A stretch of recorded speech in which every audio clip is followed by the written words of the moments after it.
please welcome Isabella. So this is my explorations project, and it's a look into my fictional world that I've been working on for a while. So here's some background information and how I started this world building process. So my world building process started all the way back when I was in 7th grade, where I got very interested in this sounds really wrong, but like, I don't mean it in like a romanticized way. I got really interested in the concept of hierarchies, especially in a fantasy setting. The earliest stages of my world were actually about a circus where there was many different species like clowns, jesters, and circus animals, and different things like that. I wasn't very good at writing any of this stuff down, and I kept it all in my head. The characters weren't even that fleshed out, and they were very one-dimensional. And also the main character was a jester that was the primary colors and had brown hair, and that looked like really similar to a character that came out in a show that got really big. So I had to like just cut that completely. So around freshman year, I started to add more plot, and I still wasn't really good at writing any of the stuff down because I was just like, in freshman I was just really lazy and had really bad burnout, and I didn't really like get anything done. So after a while, like I started to actually just write the ideas down, and it was so much easier to develop and get like a better insight into my world. And it was much easier to do. So my world is pretty complicated right now, but it used to be worse, and the circus thing slowly evolved into my current fantasy world. So like the circus thing is completely gone by now, and I started to add more stuff, and there was a point where I wanted to focus on 3 different dimensions, which was the dimension that's taking place now, the human dimension, and then like another one, like a celestial thing. And I think that was really hard because I just wanted to create like each dimension to have its own like society and everything, and like its own like characters from each different one, and I think it would just be too messy. So after giving it some thought, I decided to just focus mainly on one realm called Arbolia, and have Earth mentioned sometimes, but the story would mainly take place on Arbolia. Also, at first, it was kind of more like a heaven and hell thing, but like, I think that's kind of hard to write because it's already like something that exists. Well, depending on what you believe on, but it's still something that's like been written down, and like I wanted to start like my new like mythology and like just stuff that I could control the world building completely. And the characters changed a lot and well, both in design and personality. I think this just changed as I matured and developed different tastes. So what I wanted to do, for a while I wanted to make my lore an easy to swallow pill, but it was always hard getting things started because I didn't know how I do it or how I would even start. Luckily, freestyle taught me a bunch of different tools as well as writing techniques. I used all these skills I learned here and took advantage of the tools to finally turn it into the video I always wanted. And the process for this was simple but lots of work. First, I wrote out each part of my lore and put it into different slides. And then I recorded a voiceover myself reading it out using Audition in the booths and in the digital media class.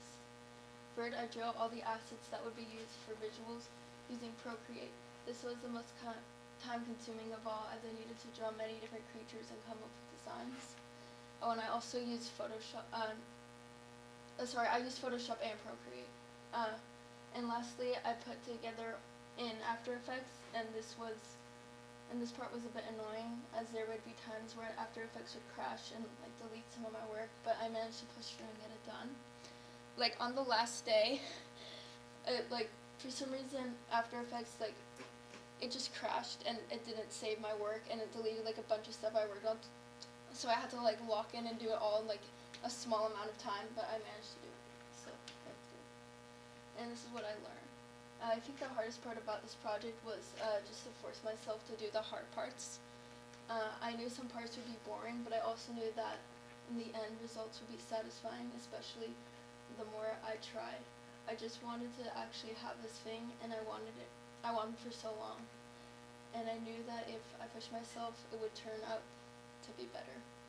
So I learned that things don't come easily, and there are some parts of the process that aren't fun as others, but it takes all ingredients to make a cake, and they don't taste good on their own. Oh, oh, there it is. I think you have to go there.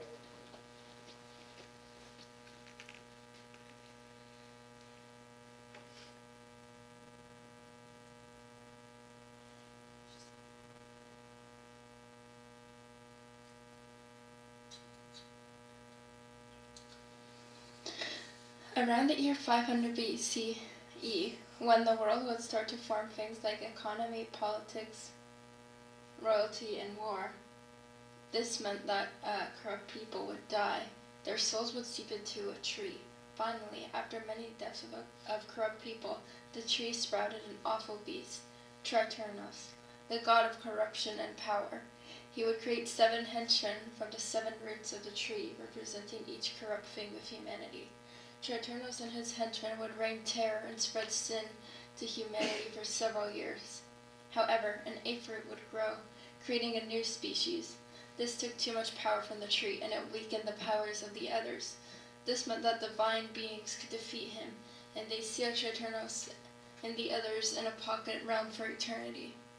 As punishment for his terror he caused upon humanity, he was trapped in there with all his power, but nothing to conquer.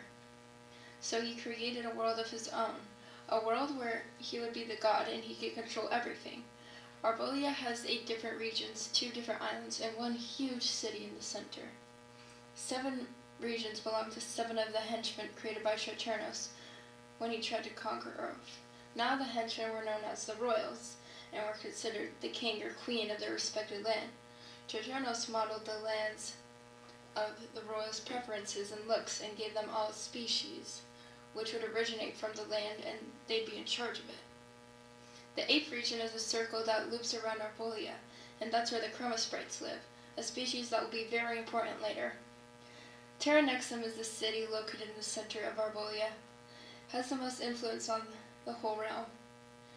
It is located below the regime. Sorry. It is located below the regime, and it is where the portal to the human world is.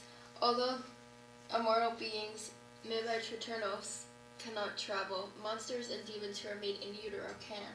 This is how they can collect human souls for Arbolia and power the realm. And lastly, there are 2 islands, the furnace and the regime. The furnace is where human souls burn. It's like a big cage that burns the souls, and the essence from the burnt souls travels upwards for a chimney and gets sent to the regime. The regime is where Triturnos and the demigods live. Aurelia is basically one giant kingdom with smaller ruler in each region.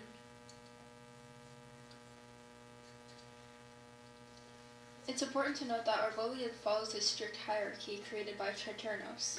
Of course, he's at the top, followed by many other species. Now, the species of Arbolia can be classified into 2 different categories: immortal beings and mortal organisms. Immortal beings are directly created by Triturnos and have had the same body their whole lives. They also cannot die of age. Since immortals are creations of Triturnos, they cannot go through the portal to get to the human world. Immortal organisms are procreated and birthed. They also can die of old age and follow relatively the same rules as living organisms on Earth, although some do live a bit longer than humans on Earth do. And since they aren't directly made by Triturnos, they can travel to the human world. The hierarchy goes as this: Triturnos at the top, followed by demigods, then royals, then the citizens, which are any other species in chromosprites, and lastly the chromosprites citizens. Now, it can be confusing when people talk about demigods and royals. It's important to note that there are big differences and of huge power imbalance. Triturnos himself is the god of Arbolia and holds power over all. However, his power can be weakened if the furnace of souls is running low, which is why he sends citizens to Earth to collect souls for him. The deities, or demigods, are very powerful beings who are made by Saturninus to help him rule Arbolia. Some are creators. They control the flora and fauna or weather of Arbolia. Some are messengers and come down to the mainlands to deliver messages to Arbolia. Saturninus created them after he was sealed, but he ranked them above the royals, even though the royals were there before. The royals are the kings and queens of each region and rule over their respective species. They can make decisions for their respective lands and people. As opposed to the other immortals, the royals are actually semi-mortal, meaning they do have carbon-based bodies. Unlike the higher ranks, they have organs and blood, and they need food and sleep. However, they are much harder to kill and cannot die of age. And for the mortal species, there are 8 mortal species of Arbolia. The incubus and succubus, the goatlings, the reptilians, the infernals, the aequians, the paralyzers, the harpies, and the chromosprites. Each species originates from a region, except chromosprites, who were created before Arbolia, but they now live in Chromosprite Circle. It's mostly the species living inside of the region in which they originated. However, Tyrannexum is a melting pot and has all different species living in it. It's common for chromosprites to move in there for a better life. Hybrids are possible but are rare, especially outside of Tyrannexum, and are seen as impure by some people. Now I want to talk about the chromosprites because these are a very important species in this world. Although royals and others might not think so, they're very relevant to the story and the history of Arbolia overall. Chromosprites are bipedal creatures. Their body structures are very similar to large cats. Though their body is more human-like, they have paw pads on their feet and hands, as well as sharp claws. They have horns on their head, and some have spikes in parts of their bodies, though this is a recessive trait. They have long tails that end in a point, or sometimes a spade, and chromosprites come in different colors. They have 3 main body types: standard, dwarf, and strong. Chromosprites are considered the working class of Arbolia and are used as assets. They usually work in things like cashiers or janitors, but they can also be part of armies or gangs owned by higher-ups. Usually, they are a rookie or a grunt. During Earth raids, they do jobs like cleaning up or assisting a creature of another species. They possess no powers, as Saturninus cut them off years ago, and he keeps this a well-hidden secret from the public. He made sure to erase from history books and any knowledge. Chromosprite Circle is a hard place to live in and is in extreme poverty and falling apart. Many chromosprites who save enough money move to Tyrannexum, where they can live somewhat of a better life, though they would still be treated as second-class citizens. And well, that's the basics of my lore. Of course, this isn't all of it, because if I did go on, it would probably be like hours and hours, because there's so much I could say, but this is everything like really important and things that really are important to the story, and I hope I can make more of these in the future. Bye!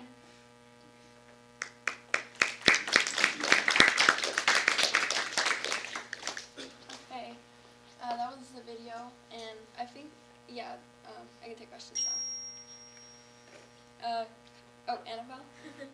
Do you plan to create any sort of media out of these specific characters, and if so, what kind of media? So yeah, I have like original characters using this lore and like more specific characters. Everything I went here was just like very broad, but I'm kind of like in the process of writing a story, and like I have, as I said, I've gotten much better at like actually writing down stuff that I want to keep for later.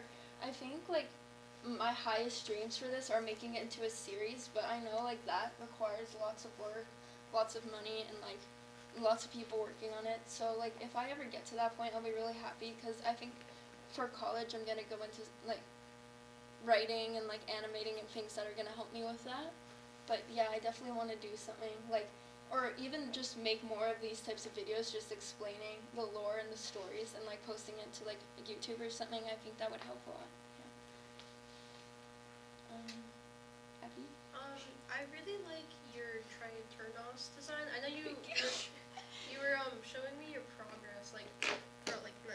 weeks of your species designs, but you haven't shown me the sorry if I'm No, butchering it's that. good. Triturnos. Triturnos, Yeah. So yeah. I designed him he took me an entire class to make because I wanted to put a lot of detail, and I was planning on showing more of the designs, especially for the deities and the royals. But I actually haven't really came up with those. I only came up with some of the designs for them yet, and when I drew that chart of all the different colors of that's Chromosprite species, it actually took me way longer, even though they were basically the same model, just with different colors and different horns. I had to do that because I was kind of running out of time. But if I ever redo this or add more to it to post it, I will probably do it. Yeah. I also wanted to ask, are there any what are your inspirations, I guess, for your world? So I think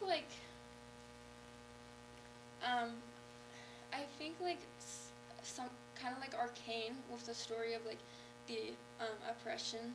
I kind of want to tell the story of people who were being oppressed in some way, and I just think any fantasy setting where there's different species, I just get really interested in. Even sorry, I'm trying to think, but if Invincible is one of them, they have different planets with different species, and in Invincible these people called the Viltrumites are kind of oppressive to the rest of the planets, and I think that was it's not cool, but it's an interesting thing to explore. And also in Arcane there's also different species, and I think having species that look completely different from each other is cool because you can just I like seeing just a world of creatures who look completely different, like you said, when I sent you the chart and you said, oh, they just have lunch with this demon. I just think that's kind of funny. Yeah. Yeah. Thank you, Isabella.